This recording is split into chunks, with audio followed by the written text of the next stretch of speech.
आज की आध्यात्मिक कक्षा में आप सभी भाई बहनों का बहुत बहुत स्वागत है। आज की चर्चा का विषय है आस्तिक बनो, नास्तिक नहीं।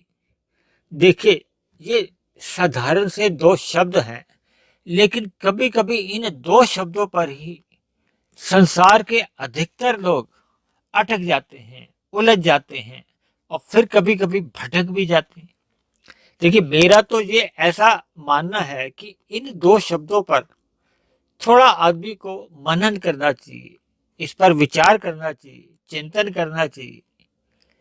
देखिए, मनुष्य तो नाम से ही मननशील है। मनुष्य नाम इसका है कि जिस पर हम कोई विचार कर सकें, मनन कर सकें। एक पशु पक्षी तो किसी बात पे मनन नहीं कर सकता। ऐसे तो शास्त्रों में 84 लाख प्रकार की जोनियां बताई गई हैं, लेकिन क्योंकि आज का विषय ही आस्तिक और नास्तिक पर है, इसलिए हम प्रत्यक्ष रूप से तो शास्त्रों की कोई भी बात को हम एक वजन नहीं देने जा रहे, क्योंकि पहले हम कुछ चर्चा करेंगे, उसके बाद आप भाई बहन ही सुनकर विचार कर आप ही उन बातों को वजन दे सकते हैं या उस पर तर्क रख सकते हैं। देखिए, मेरा एक मानना है कि किसी भी बात की गहराई में जाने से पहले आप शब्दों के ऊपर ही अगर चिंतन करते हैं तो शब्दों के अंदर ही अर्थ छिपे होते हैं, यानी कि उन शब्दों के जो भावार्थ होते हैं, जो उनका एक परिभाषा होती है, वो शब्दों के बीच में ही छिपी होती है। देखिए, दो शब्द हैं, आस्तिक और नास्तिक। आस्तिक में पहले ही एक अस्तित्व के ऊपर ही हाँ कर दी गई है, यानी कि परमात्मा कहो, परमात्मा रूपी कोई शक्ति कहो, प्रकृति कहो, यानी किसी भी प्रकार की आप शक्ति को मान सकते हैं। जबकि दूसरी ओर नास्तिक शब्द में आरंभ ही ना शब्द से हुआ है।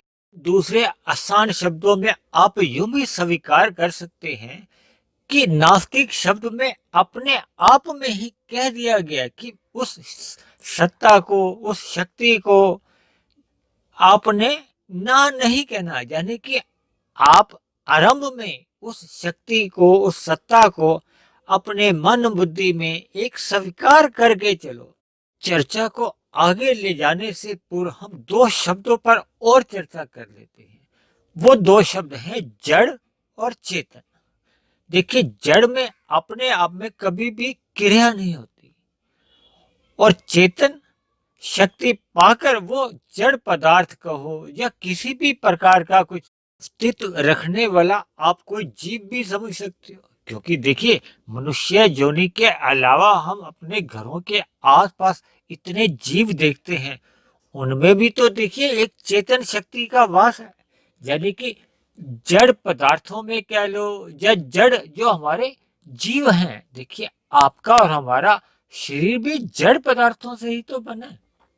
क्योंकि इसका जब इसमें से एक सत्ता निकल जाती है, यानी कि जब किसी मनुष्य की मृत्यु हो जाती है, तो उसमें से कोई ऐसी शक्ति है जो निकल जाती है, उसी शक्ति को ही चेतन शक्ति कहा जाता है।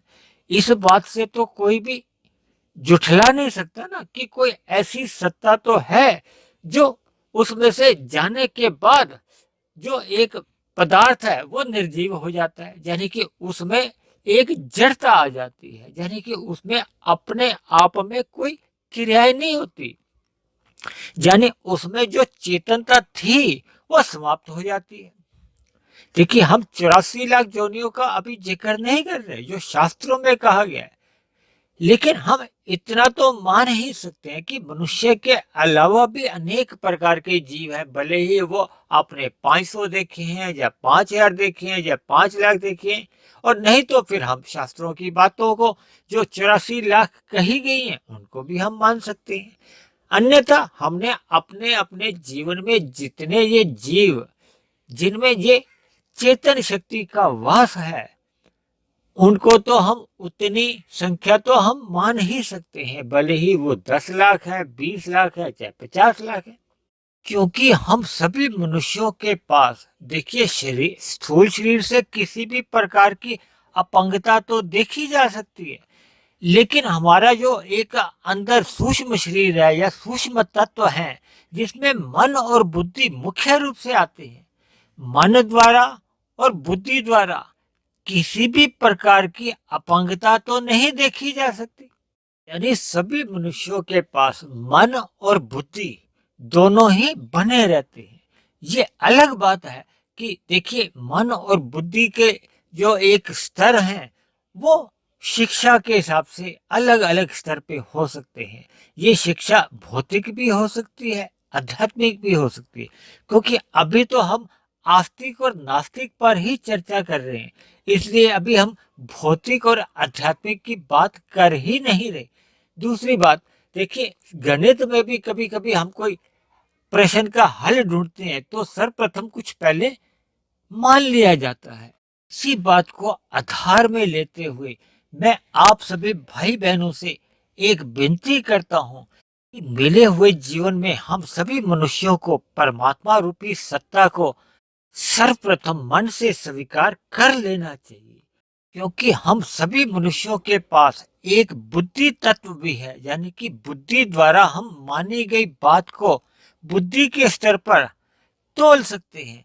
यानी शास्त्रों में जितनी भी बातें बताई गई हैं, उनके ज्ञान विज्ञान में कितनी बातें सही हैं और कितनी बातें गलत हैं, इसको आप और हम बुद्धि की तराजू से तोल सकते हैं।